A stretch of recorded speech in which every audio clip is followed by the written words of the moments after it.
Sarah was 22, with bright eyes that still sparkled with hope even when her stomach growled with hunger. Every morning, she left the tiny apartment she shared with her younger brother, David, and walked to the train station carrying a small lunch bag, 2 pieces of bread and a boiled egg. She worked at Golden Harvest Foods, a company that packaged grains and cereals in Chicago. The pay was barely enough, and the work exhausted her, but Sarah was grateful. It kept David in school and kept their landlord from knocking on their door with threats. Near the old oak tree by the roadside, an elderly woman sat every single day. Her clothes were worn and faded, her shoes held together with tape, and her skin was wrinkled like old paper. People called her Miss Rose, though nobody really knew her full name. Children giggled and pointed when she coughed. Adults turned their heads and walked faster. Everyone said she had no family, no home, no one who cared. One Tuesday morning, Sarah's train broke down. She had to walk under the hot sun, her stomach already singing its hungry song. At the corner near the grocery store, a food vendor was scraping the last bits of stew from her pot.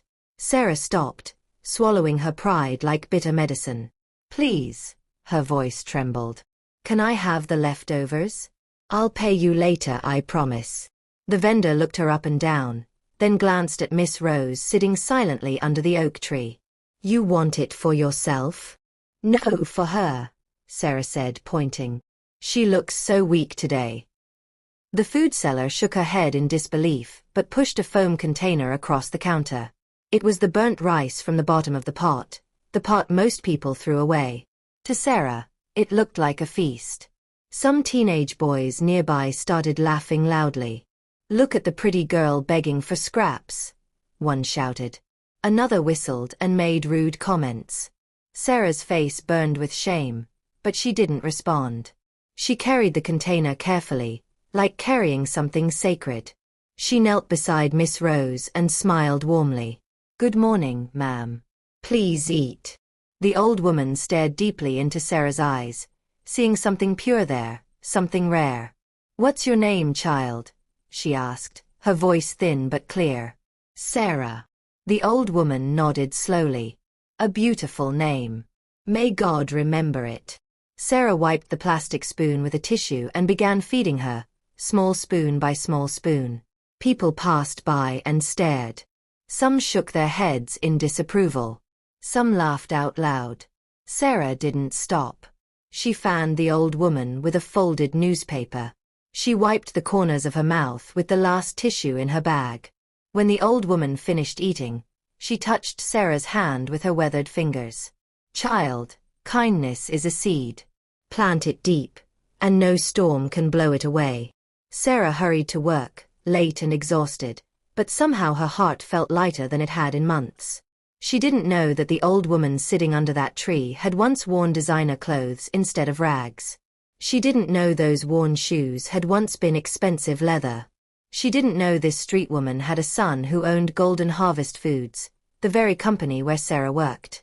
She didn't know that same son would soon stand over her employee file, judge her harshly without mercy, and think all women were liars and manipulators. But that revelation was still to come. For now, a small act of kindness had been planted in the earth. Heaven saw it, the universe heard it, and the story began to unfold. At Golden Harvest Foods, the factory floor buzzed with activity. Machines hummed, bags of grain piled high like small mountains. Mr. Carter, the floor supervisor, frowned deeply when he saw Sarah rush in. "Late again," he snapped. Sarah bowed her head. "I'm so sorry, sir. The train broke down and—" "Save it," he interrupted sharply. "Every day there's a new excuse. Get to line 3. Now."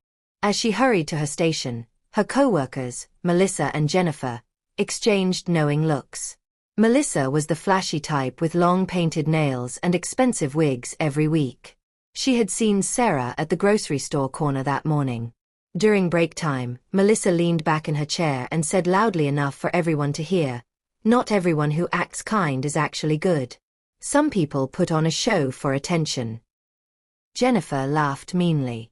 "True. And some people beg for leftovers just to create pity and get favors." Sarah heard every word but kept silent. She ate one slice of her bread and saved the egg for later. When the bell rang for work to resume, she returned to her station and worked with everything she had. Even surrounded by noise and mockery, she heard the echo of the old woman's words in her mind. A seed. Plant it deep. When closing time came, dark clouds gathered in the sky. The wind picked up dust and papers from the street. Sarah hurried back to the oak tree, carrying the boiled egg she had saved. Miss Rose was still there, fighting a terrible cough that shook her whole body.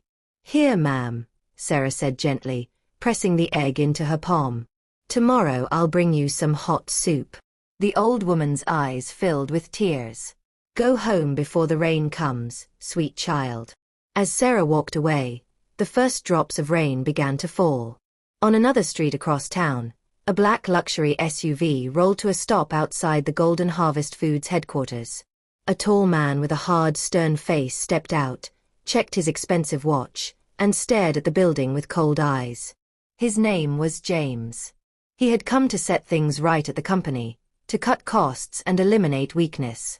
The world had taught him that softness was dangerous, that kindness was just a mask people wore when they wanted to take advantage of you. He didn't know that the girl who had just placed a boiled egg in an old woman's hand would soon challenge everything he believed about people, about trust, about love itself. The rain fell harder, washing the streets clean, preparing the ground for the seeds that had been planted in secret. If you're enjoying this story of kindness, betrayal, and unexpected love, please like this video, subscribe to our channel, and hit that notification bell so you never miss the next chapter. Comment below and tell us, would you have helped Miss Rose? James entered the conference room like a dark cloud moving across a sunny day. He wore a crisp white shirt with the sleeves rolled up to his elbows, and a watch that cost more than most people earned in 6 months. The managers stood nervously as he walked in. He didn't smile. He never smiled anymore. "Good morning," said Mrs. Davis, the human resources manager, trying to sound cheerful. "Welcome back, sir." James nodded once and sat down heavily. "Let's be very clear," he began, his voice cold and sharp. "Our profits are falling. There are problems everywhere. Too many favors, too much softness, too many excuses. Starting today, we run this company with discipline. No exceptions." They went through files, reports, and employee lists. When they reached Mr. Carter's unit, James noticed a note scribbled in the margin. "Sarah, often late but hard-working, supports family." He frowned deeply. Late is late. If work starts at 8 o'clock, people should be here at 8 o'clock. I don't care about sob stories or excuses. Mrs. Davis tried to speak gently. "Sir, some of our employees travel very far to get here. Trains break down. This is Chicago, the traffic, the public transportation issues." "Then they should leave home earlier," James interrupted. Simple. After the meeting ended, James walked through the factory floor unannounced. Workers tensed up and stood straighter when he passed. He stopped at line 3 and watched Sarah packing grain into bags, moving quickly and carefully, checking weights and tying knots. Sweat gathered at her hairline. She worked with focus, not noticing him at first. When she finally looked up, her heart jumped into her throat. She quickly wiped her hands on her apron and greeted him nervously. "Good afternoon, sir." James's eyes were like ice. He glanced at the clock on the wall. "You started work at 8:20 this morning. Why?" Sarah swallowed hard. "The train broke down, sir." "I'm very sorry." He nodded slowly, his face showing no mercy. "One more time and you're fired. Do you understand?" "Yes, sir," she whispered. He walked away without another word. Melissa watched the entire exchange from across the room and smiled without warmth. She whispered to Jennifer, "You see? He already hates her. This is going to be fun to watch." At lunch break, Sarah slipped outside and ate half of her small portion of oatmeal, saving the rest in a thermos. After work, she ran to the oak tree before the evening rain could start. She found Miss Rose coughing violently, bent over like a tree branch in a storm. Sarah knelt beside her, rubbing her back gently and waiting for the cough to pass. "Ma'am, please drink this," she begged, lifting the thermos. "It's still warm." The old woman sipped slowly. "Bless you, child," she whispered. As they sat together in the fading light, a driver in a dark car slowed down nearby, glanced at them both, then drove away quickly. He had recognized the old woman's eyes, those same eyes he had seen in family photographs carefully hung in a house where silence had grown thick like fog. He drove faster, his heart racing. He would not tell the secret. Not yet. Sarah reached home exhausted that evening. David had warmed up leftover rice for both of them. They ate together at their small table, and she told him only happy things, never mentioning the mockery at work or the boss with frozen eyes.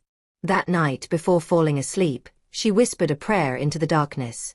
"God, please protect that old woman. And please make me brave enough to face tomorrow."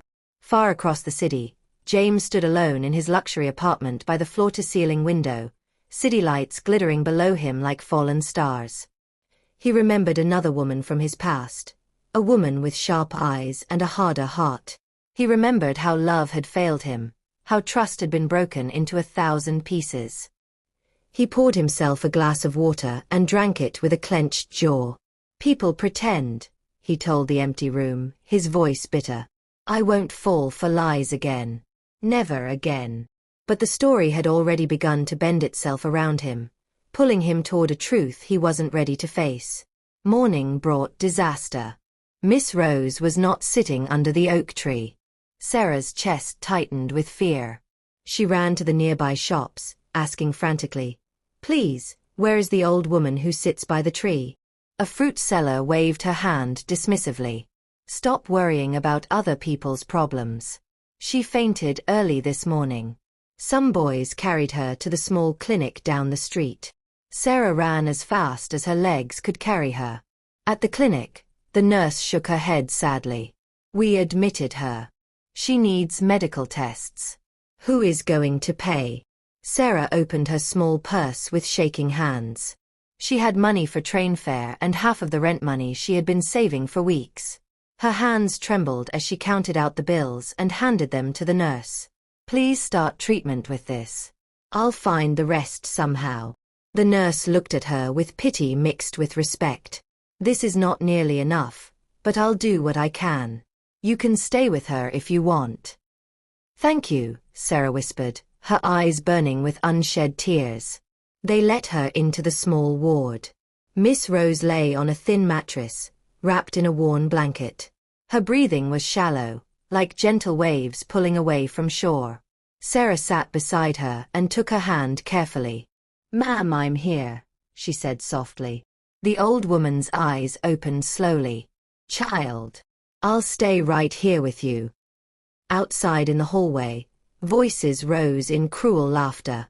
Melissa had come to the clinic with a friend to buy medicine. When she saw Sarah sitting at the bedside like a devoted daughter, her mouth twisted into a mean smile. She took pictures with her phone, pretending she was just texting. "So this is where her lateness comes from," she whispered loudly to her friend. "She's playing nurse to some random street woman." Her friend laughed harshly. "Maybe the woman will leave her a mansion in her will." They giggled together as they walked away. Their laughter reached Sarah's ears, and shame pricked her skin like 1,000 needles. She squeezed the old woman's hand tighter. "Don't listen to them," she said softly. "You're going to be fine. I promise." By afternoon, Sarah's phone rang. It was Mr. Carter, his voice sharp with anger. "Where are you?"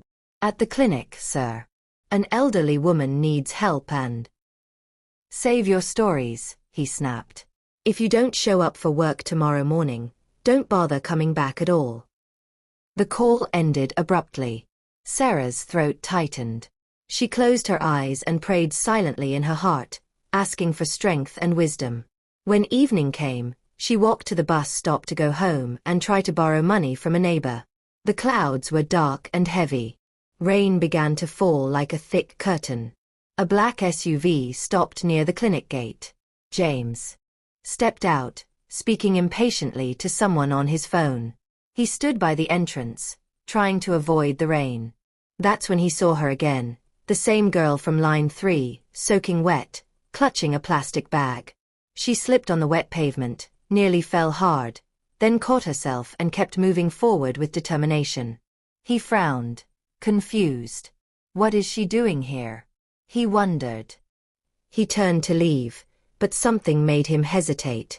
Something in her face, the stubborn kindness, the way she carried fear like a fragile cup without spilling it, made him pause and look back. He didn't know that a stranger lay inside that clinic. A woman who had once held his face in her hands and prayed powerful prayers over his head when he was just a boy. He didn't know that fate had brought his past and his future together under the same clinic roof. He shook off the strange feeling and walked away quickly. The rain kept falling, washing the streets, washing away old lies and preparing the ground for new truths to emerge. Sarah reached home late that night, soaking wet and exhausted. She borrowed money from a neighbor, a woman who was kind on some days and harsh on others. The neighbor counted out the bills slowly and said, "Make sure you pay me back quickly." "I will," Sarah promised. "Thank you so much."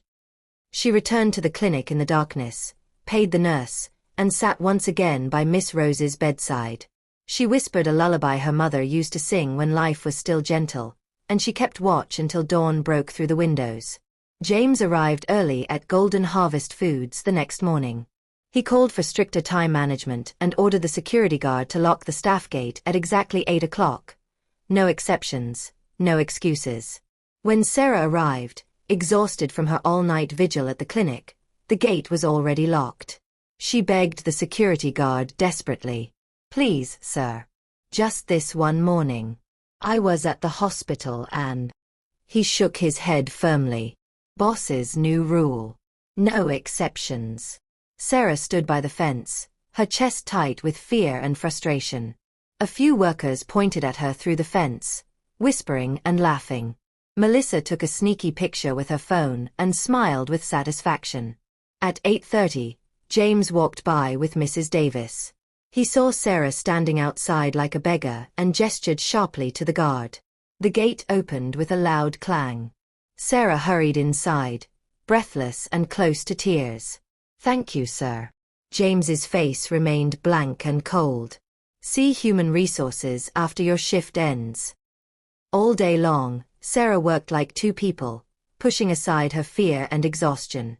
During lunch break, she slipped away to the clinic, fed Miss Rose some warm soup, told her small jokes to make her smile, then rushed back before the bell rang to signal the end of break. That afternoon, she stood in the HR office, her hands shaking. Mrs. Davis spoke gently, her voice full of sympathy.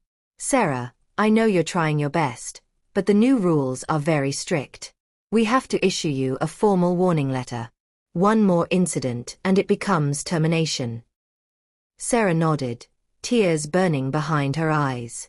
"Yes, ma'am. I understand."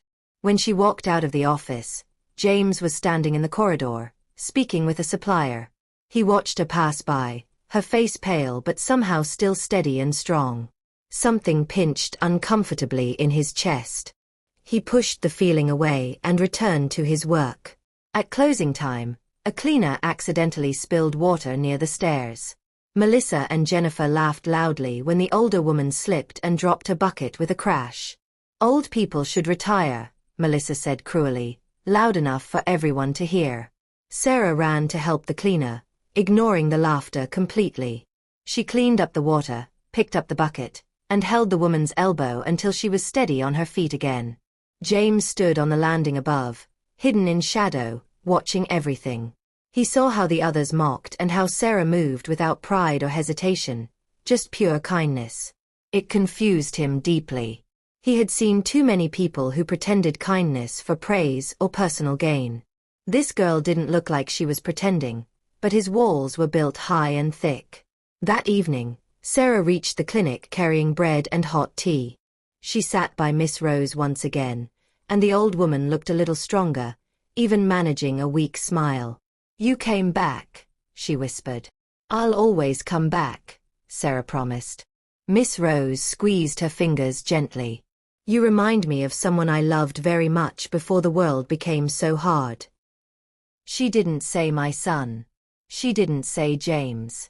She only watched the girl's kind face and allowed hope to knock softly on her wounded heart. Outside the clinic, the driver from the black SUV sat in his car, holding an umbrella and arguing with himself. He had known the truth from the very first glance. But the woman's secret was not his to reveal. He drove to the corner, turned back, parked again, and sighed heavily into the silence. "Madam," he said aloud, speaking to a memory, "what are you doing out here all alone?" The night folded around the clinic like a warm blanket. Inside, Sarah sang softly until Miss Rose fell asleep peacefully. In the distance, drums from a neighborhood gathering beat a slow, steady rhythm. The sound felt like an ancient proverb walking slowly home. Jealousy is like a small snake, but its bite spreads poison everywhere. Melissa watched carefully over the next few days. She noticed how James's eyes sometimes followed Sarah for just a second longer than necessary. It made her furious. She wanted his attention. She wanted power and recognition. So she decided to set a trap. On Friday afternoon, petty cash went missing from Mr. Carter's desk drawer. It wasn't a large amount, but it was enough to cause serious trouble. Melissa had seen Sarah deliver documents to Mr. Carter earlier that morning. When everyone went to lunch, Melissa quietly slipped two $20 bills into Sarah's locker. By 3 o'clock, Mr. Carter called for a locker search. They opened every locker one by one. In Sarah's locker, they found the missing money tucked inside her jacket pocket. A cold, heavy silence spread through the room like frost. Sarah's lips parted in shock and horror. "Sir, I don't know how that got there. I swear I didn't." Mr. Carter's face was tight with anger. "Human resources. Now." Melissa folded her arms and made a sad, fake face. "This is so painful to watch," she said loudly so everyone would hear and spread the story further. In the HR office, Mrs. Davis looked exhausted and disappointed. "Sarah, this doesn't look good at all." Sarah's whole body shook, but she held herself as still as possible. "Ma'am, I did not take any money. Someone is trying to destroy me." James entered the room without warning. He looked from the money on the desk to Sarah's terrified face. "We have rules for a reason," he said, his voice low and hard as stone. "If you're lying, leave right now before I call the police." Sarah stood up straight, her shame burning like fire inside her chest. Her throat felt tight, but she lifted her chin with dignity. "I did not steal anything," she said clearly. "Search my house if you want. I may be poor, but I am not a thief." James's face didn't change. He turned to Mrs. Davis. "Suspend her for 1 week while we review the security cameras. If we confirm theft, terminate her employment immediately." Sarah walked out of the office, her head spinning, her heart breaking. People watched from doorways and corners. Someone hissed. Someone laughed quietly. She walked past them all like a ghost and somehow found her way to the clinic. When Miss Rose saw Sarah's face, she knew immediately that something terrible had happened. "Child, what is it?" Sarah knelt beside the bed, holding the old woman's hand with both of hers. Tears finally fell like rain. "They said I stole money. They suspended me from work." Miss Rose's eyes sharpened with anger and understanding. She remembered boardrooms full of lies and traps from an old life she had left behind. She closed her wrinkled fingers tightly around Sarah's trembling hand. "Listen to me carefully," she said with quiet strength. "Truth walks slowly, but it always arrives home eventually. Keep your head up high." "But ma'am, what if they fire me? How will I pay rent? How will David eat?" The old woman looked at her with a mother's complete love. "The same God who gave you courage to feed a stranger will not let you be destroyed by lies." That night, Sarah sat by the clinic window, watching rain draw long lines down the glass. She felt small and exhausted. But somewhere beneath all that tiredness, a stubborn light remained burning. She wasn't perfect. She wasn't strong every single minute. But she had not stolen that money. She would not bow down to a lie. In another part of Chicago, James sat at his desk watching security camera footage on his laptop. He saw Melissa walk past the lockers during lunch break. The camera angle was poor. Her hand was hidden by her body. He saw Sarah enter the area much later. He rubbed his tired eyes and forehead. "I need the hallway camera footage too," he muttered to himself. He paused when an image flashed through his mind, the soaking wet girl running through rain, that same girl now accused of being a thief. He shook his head hard. "Don't be a fool," he told himself firmly. "One kind action doesn't prove anything about a person's character." But the thick wall around his heart now had a small crack running through it. The rain didn't stop for 2 whole days. The city felt like it was underwater. On Sunday evening, Sarah borrowed an umbrella and hurried to the clinic with a small bowl of chicken soup she had begged from the kind but sometimes harsh neighbor. The neighbor had rolled her eyes and said, "Make sure you bring my bowl back, you hear me?" But still, she had given the soup. On the road near the oak tree, wind slapped the umbrella sideways. A car sped past and splashed muddy water all over Sarah's legs. She didn't stop walking. In the hospital ward, Miss Rose's cough had finally eased, and color was slowly returning to her weathered face. When she saw the bowl of soup, she smiled with genuine joy. "The smell alone is healing," she said warmly. Sarah fed her slowly, one careful spoonful at a time. Afterward, the old woman rested, and Sarah stepped into the corridor to wash the bowl at a small sink. Her hair was still damp from the rain. She rubbed her cold arms, trying to warm herself. "Why do you do it?" a deep voice asked from behind her. She turned quickly. James stood there, rain glistening on his broad shoulders, his white shirt dark at the edges. He had driven to the clinic without planning to, without understanding why his car had turned itself in this direction after leaving the office. But here he was, watching a girl wash a neighbor's borrowed bowl like it was made of gold. Sarah blinked in surprise. "Sir, why do you care for that woman?" he asked. "She's not your family." Sarah looked down at the bowl in her hands, then back at him with steady eyes. "Because someone should care. And because one day, I might need someone to care for me too." James studied her face carefully, searching for lies or hidden motives. "We're still reviewing the security cameras," he said. "If you're guilty, kindness won't save your job." "If I'm guilty, then fire me," she answered with quiet strength. "But if I'm innocent, clear my name completely." He nodded once, then turned to leave. Suddenly, all the lights went out. Darkness swallowed the corridor whole. Nurses shouted for someone to start the backup generator. A weak, frightened cry came from the ward. Sarah ran back immediately and found Miss Rose trying to sit up, struggling to reach her inhaler on the small table beside the bed.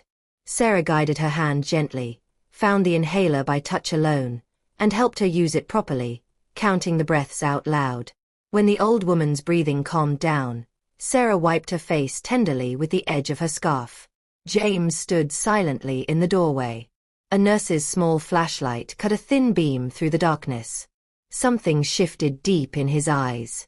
An old memory suddenly came to life. Another woman, younger then but with those same wise eyes, helping him breathe through childhood asthma attacks when he had been scared and small.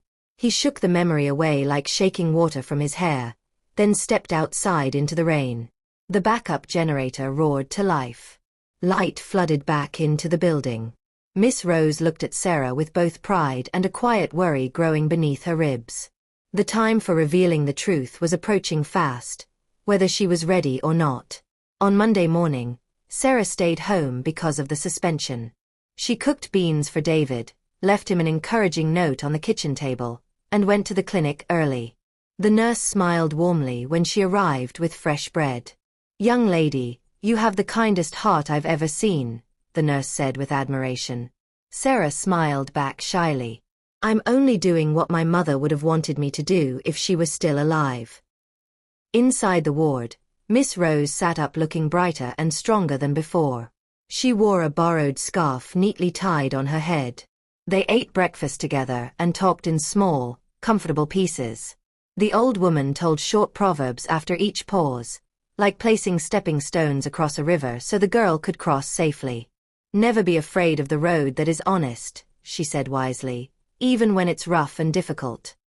"Thank you, ma'am," Grace replied softly. By noon, the corridor suddenly filled with sounds: quick footsteps, the scent of expensive perfume, a man's sharp, impatient voice. James walked in with Mrs. Davis beside him.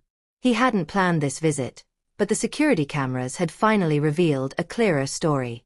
The hallway camera caught Melissa's suspicious shadow and hand movement near the lockers. It wasn't perfect evidence, but it was enough to raise serious doubt about Sarah's guilt. "Ma'am," he said to the nurse at the desk, "we're looking for—" He stopped mid-sentence when he saw Sarah and the old woman together. He felt like he had walked straight into a mirror and suddenly seen something completely true for the first time. Sarah stood up quickly, her body tense with worry. James's eyes moved from her face to the old woman's, then back again. He lowered his voice, suddenly uncertain of himself and his harsh judgments. "The camera footage suggests you were framed," he said quietly. "We're continuing the full investigation. For now, your suspension is officially lifted." Sarah's knees felt weak with relief. "Thank you, sir. Thank you so much."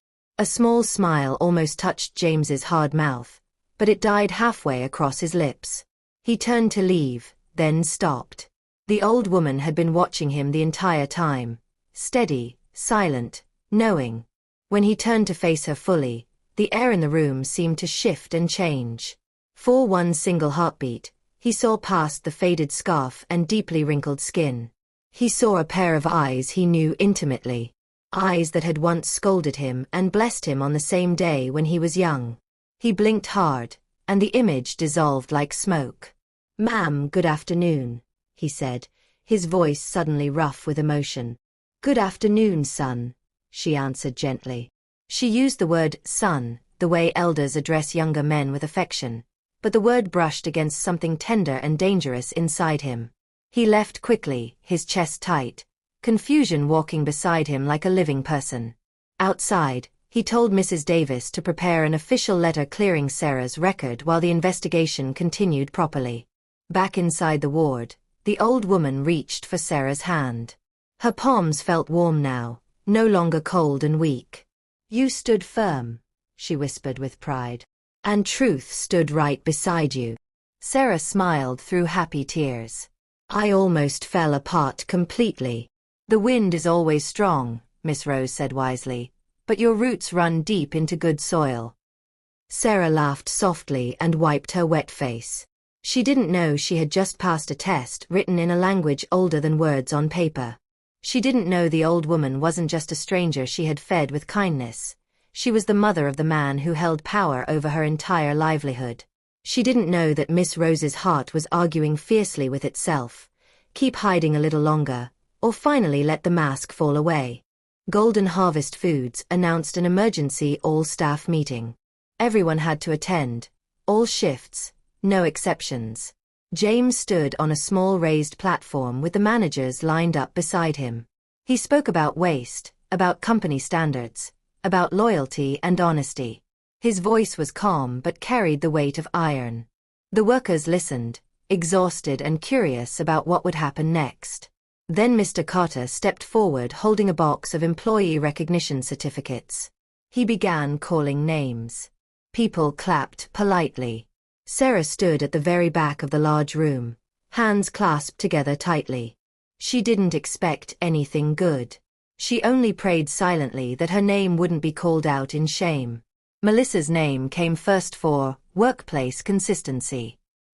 She walked forward smoothly, smiling like a satisfied cat. When she passed Sarah, she whispered venomously, "Watch and learn how winners move." Jennifer received an award for team spirit. Others clapped lazily, already bored. Then Mr. Carter cleared his throat loudly. "There is also an important matter regarding workplace behavior," he announced. "We strongly discourage lateness and dishonesty." His eyes slid briefly toward Sarah. Uncomfortable murmurs rose through the crowd, but he lifted his hand for silence. However, we do not pass judgment until all facts are completely clear. Melissa's confident smile thinned noticeably. She hadn't expected that particular statement. James took the microphone again, his face set like stone. "Let me be absolutely clear with everyone here," he said firmly.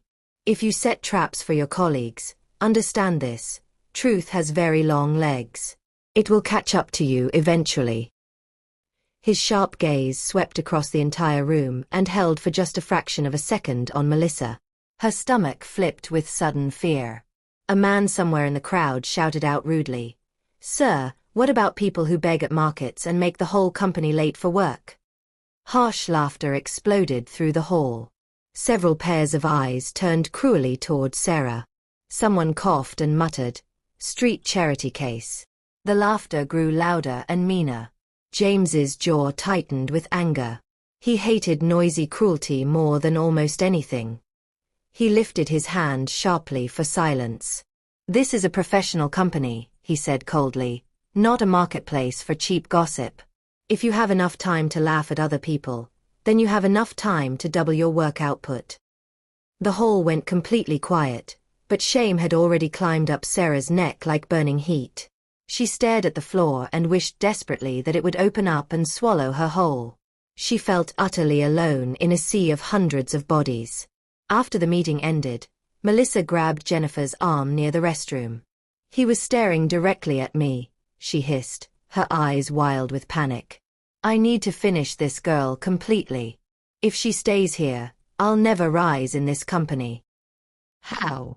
Jennifer asked nervously, her voice shaking. Melissa's eyes sharpened like knives. "Just leave that part to me." Sarah went to the HR office to sign paperwork that would clear the suspension days from her pay record.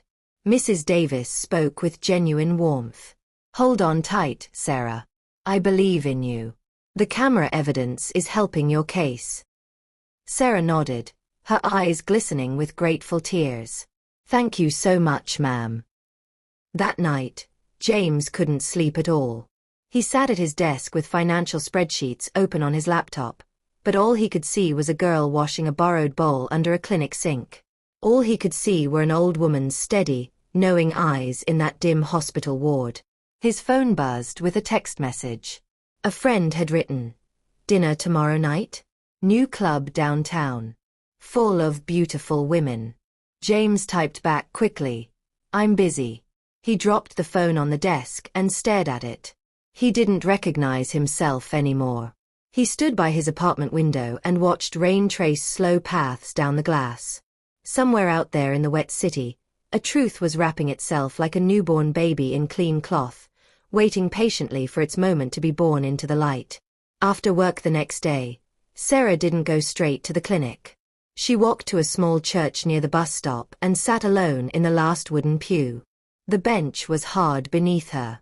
There were only a few other people scattered around: a tired mother with a sleeping child, an elderly man dozing peacefully, a woman wearing a headscarf and praying quietly under her breath. Sarah covered her face completely with both hands. She didn't ask God for money or justice or revenge. She asked only for strength to keep going for one more day, and for Miss Rose's breath to remain steady and strong. When she finally reached the clinic an hour later, the kind nurse pressed a brown envelope into her hand with a mysterious smile. "Anonymous donor," the nurse said warmly. "This covers half of the remaining medical bill." Sarah's mouth fell open in shock, then closed again. She looked at Miss Rose, who was watching her with a knowing sadness in her ancient eyes. The old woman didn't speak. She didn't say that the driver from the black SUV had passed by earlier with an envelope and very quiet instructions. She didn't say that her heart had nearly shouted out loud when he left. Sarah sank into the chair beside the bed, her whole body shaking. "Who would do something this generous for us?" she whispered in wonder. "Sometimes," Miss Rose said gently, "help comes from hands that never announce themselves." Sarah burst into deep, soft tears. She carefully laid her head on the old woman's lap, mindful of the thin blanket, and wept with relief and gratitude. Miss Rose stroked her hair tenderly, humming an old song of comfort that her own mother had once sung to her. In another part of Chicago, James stood alone in his luxury apartment, phone in his hand, staring at a bank receipt on his dining table. He had made the anonymous donation himself, furious at his heart for caring, and even more furious at the cruel world that made him hide compassion like a thief hides stolen coins. He told himself firmly it was just to quiet the uncomfortable noise in his head. He didn't quite believe his own lie anymore. The next morning brought an urgent message to all employees. All staff town hall meeting at noon. Attendance is absolutely mandatory. People gossiped wildly in the hallways and break rooms. Maybe they're going to fire someone publicly. Maybe they'll announce promotions. Maybe it's about the theft investigation. Melissa adjusted her expensive blouse carefully and practiced her innocent smile in the bathroom mirror. Jennifer checked her phone nervously again and again. Mr. Carter rehearsed a defensive speech nobody had asked him to prepare. At 10 o'clock that morning, someone unexpected walked into the clinic, James's personal driver. He greeted the nurse respectfully, then approached Miss Rose's bed quietly. "Ma'am, good morning," he said softly, his voice thick with emotion. The old woman's eyes sharpened immediately with understanding. "My faithful friend."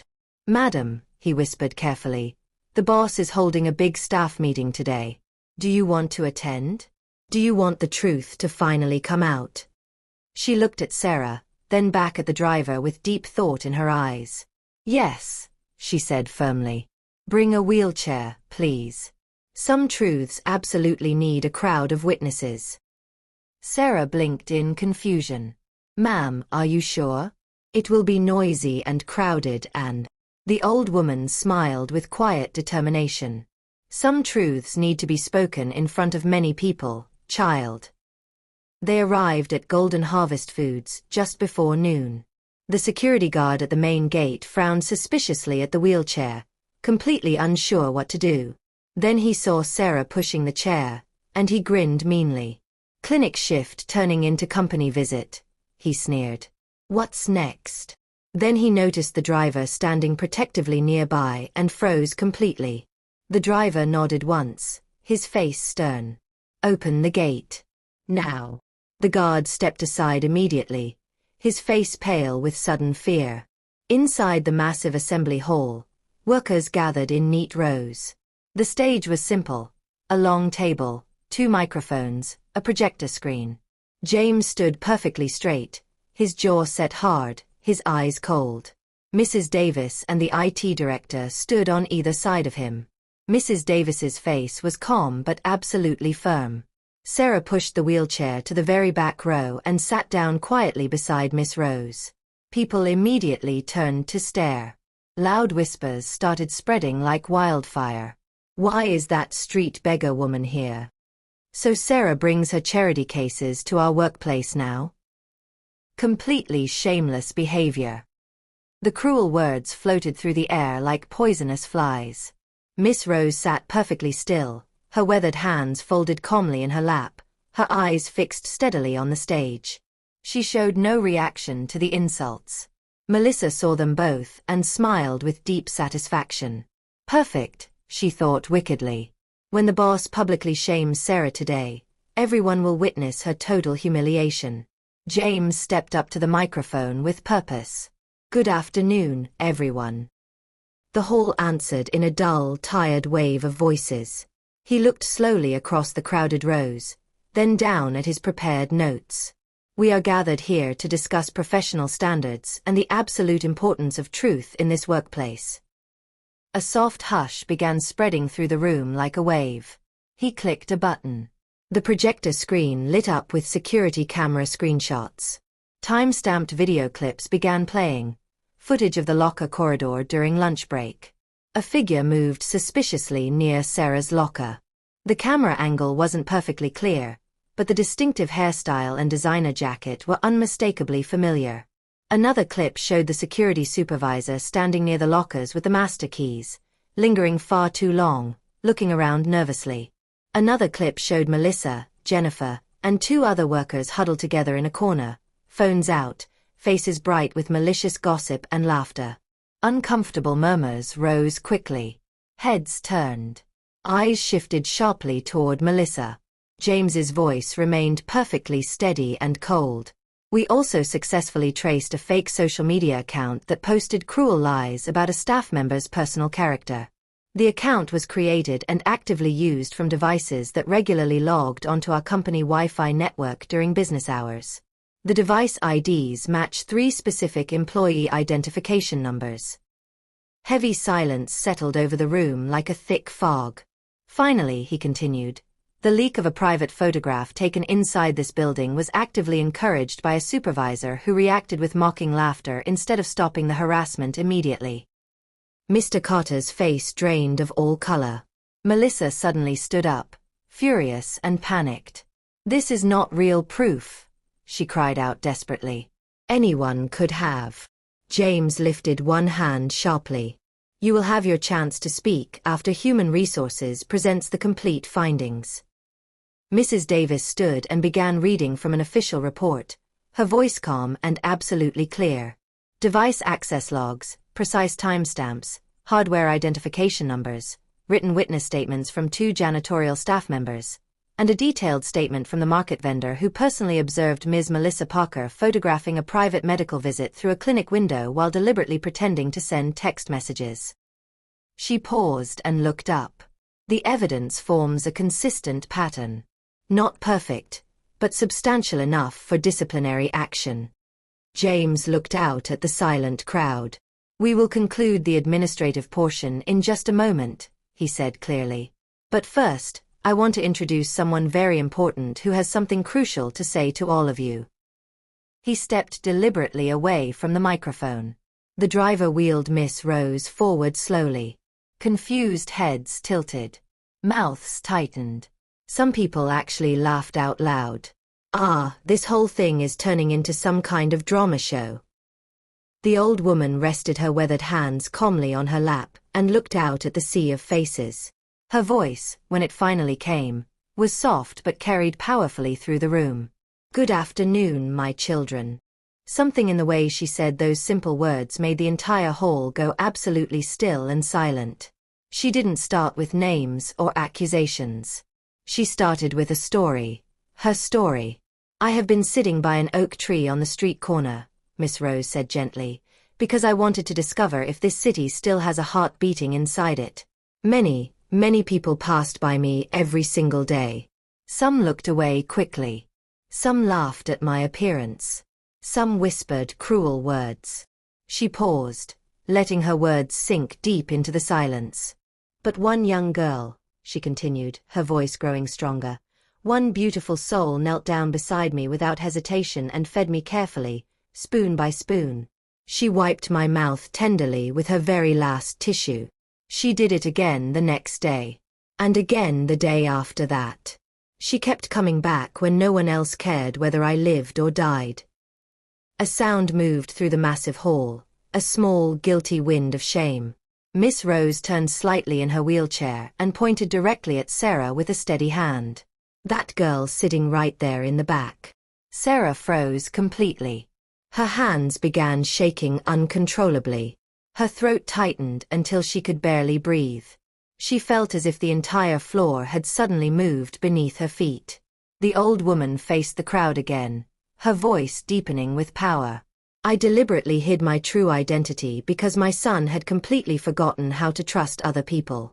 I wanted to see with my own eyes if there was still one person left in this city who would be genuinely kind when absolutely no one was watching or applauding." She paused dramatically. "I found that person. I saw true kindness with my own eyes." James stared at her from the stage, the final protective wall around his frozen heart finally cracking and crumbling. He knew the truth now. He could not pretend or deny any longer. His eyes began to shine with emotion, and he quickly looked away. Miss Rose lifted her chin higher, her voice growing even stronger. "My full name is Rose Adams." A collective gasp echoed through the hall. Heads whipped from James back to her in complete shock. Everyone in the company knew that name. The beloved widow of the company founder. The mother of the current owner. The woman who had mysteriously disappeared from all public view several years ago. "I am the mother of James Adams," she declared clearly.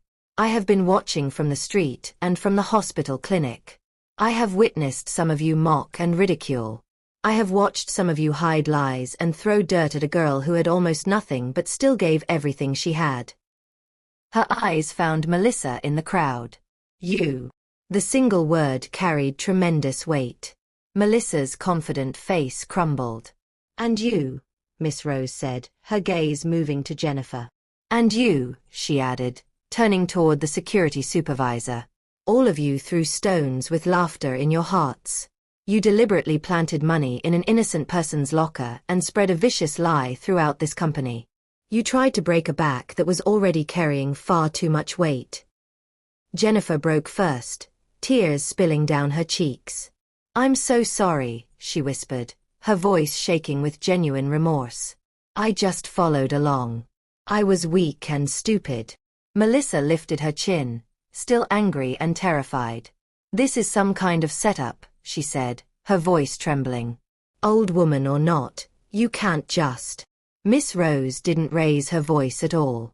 "Truth never needs to shout, child." She looked directly at Mr. Carter. "And you, when a leader laughs at a cruel lie, he helps that lie grow stronger and spread further." Mr. Carter dropped his eyes to the floor in complete shame. Miss Rose turned to face the entire assembly once more. "I did not come here today to shame anyone," she said with dignity. "I came to end a terrible lie and to say this one truth clearly. Kindness is not foolishness or weakness. It is the greatest strength a human being can possess." She looked up at James on the stage. Their eyes met and held for a long, powerful moment.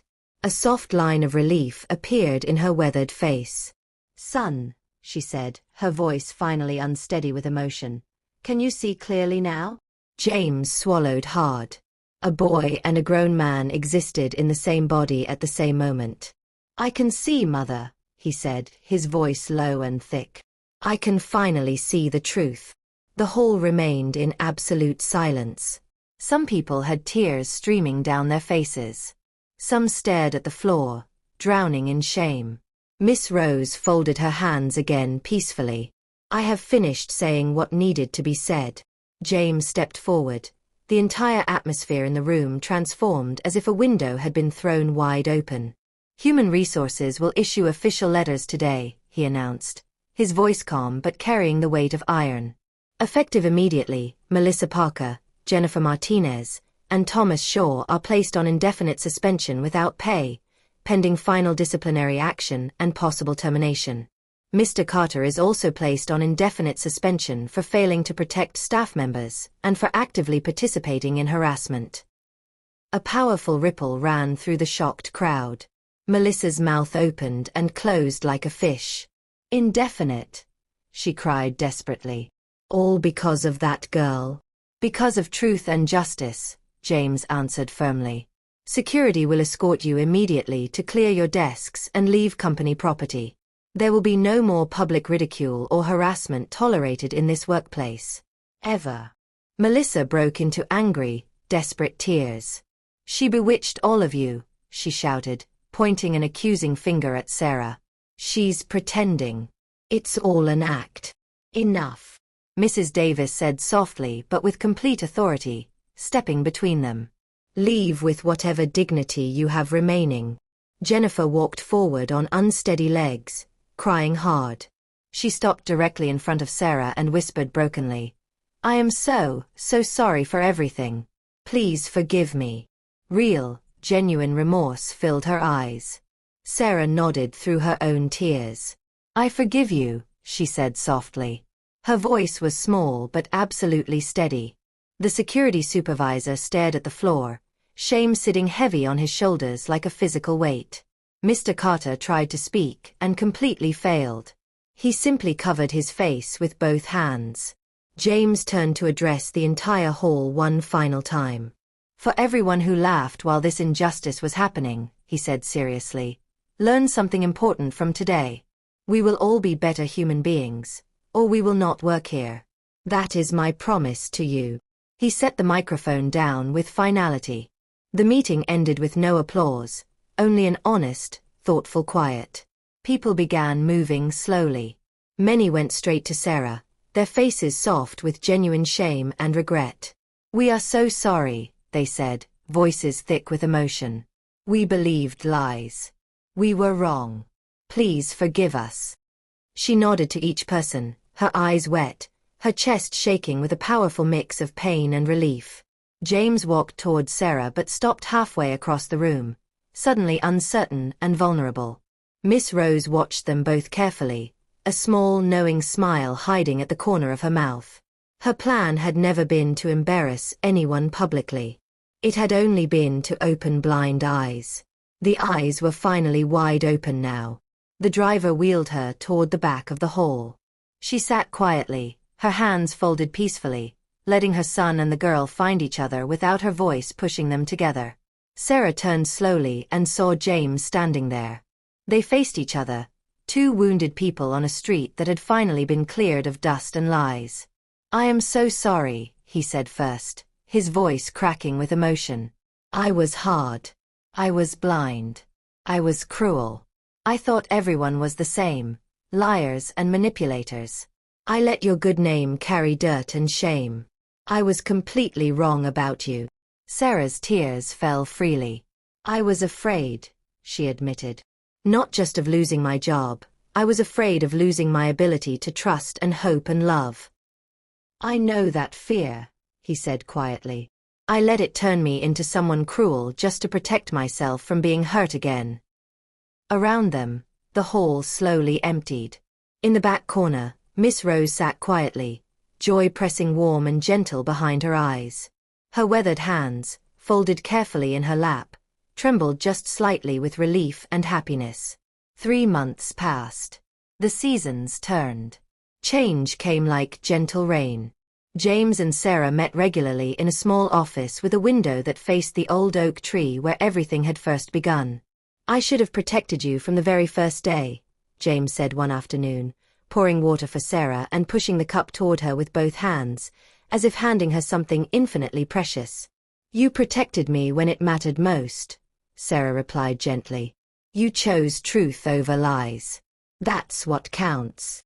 They talked about wounds that still ached sometimes, about ways to make the company kinder without making it weak, about building something real and lasting. James personally wrote a letter for Sarah's landlord, confirming her permanent employment and adding a housing allowance. "It starts immediately," he said firmly. "No more fear of eviction. No more knocking with threats." Sarah pressed the official paper to her chest and cried quiet tears of pure relief. Miss Rose returned home to rest and heal completely. Some days she still sat by the old oak tree, not as a test anymore, but simply because she loved the wind there and the memories it carried. People now greeted her with genuine respect, not pity or mockery. She would smile wisely and tap her knee gently. "Kindness is a seed," she would say to anyone who listened. "Plant it deep." James and Sarah began seeing each other openly, but they moved slowly and carefully, building trust brick by brick. They walked together past the old oak tree and talked honestly about fear and faith and second chances. He said sorry in many different ways. She said, "I forgive you," many times. He met David properly and promised to help pay for his education. David liked him but said protectively, "Don't you dare hurt my sister." James nodded solemnly like a soldier receiving orders. "I won't. I promise you that." One beautiful evening in front of the oak tree, with Miss Rose watching from a nearby bench, James knelt down, simple, quiet, not making a show, and asked, "Sarah, will you marry me?" Sarah covered her mouth with both hands and cried. She looked at Miss Rose, who nodded with joyful tears streaming down her face. "Yes," Sarah whispered. Then louder, with absolute certainty. "Yes." The wedding wasn't the biggest or fanciest in Chicago, but it was honest and beautiful and filled with love. The church overflowed with people. Music played. Voices rose in joyful praise. The kind nurse came wearing her best dress. Even the old market vendor attended, sitting quietly and smiling to himself. Sarah walked down the aisle with David at her side. He held her hand tightly, trying to look like a man instead of a boy. But he cried anyway. Sarah cried too. James cried. Miss Rose cried most of all, a handkerchief trembling in her fingers, her face absolutely bright with joy. When Sarah and James exchanged their wedding rings, the entire church seemed to hold its breath in reverence. "I promise," James said, his voice steady and strong, "to guard your name and protect your heart for as long as I live."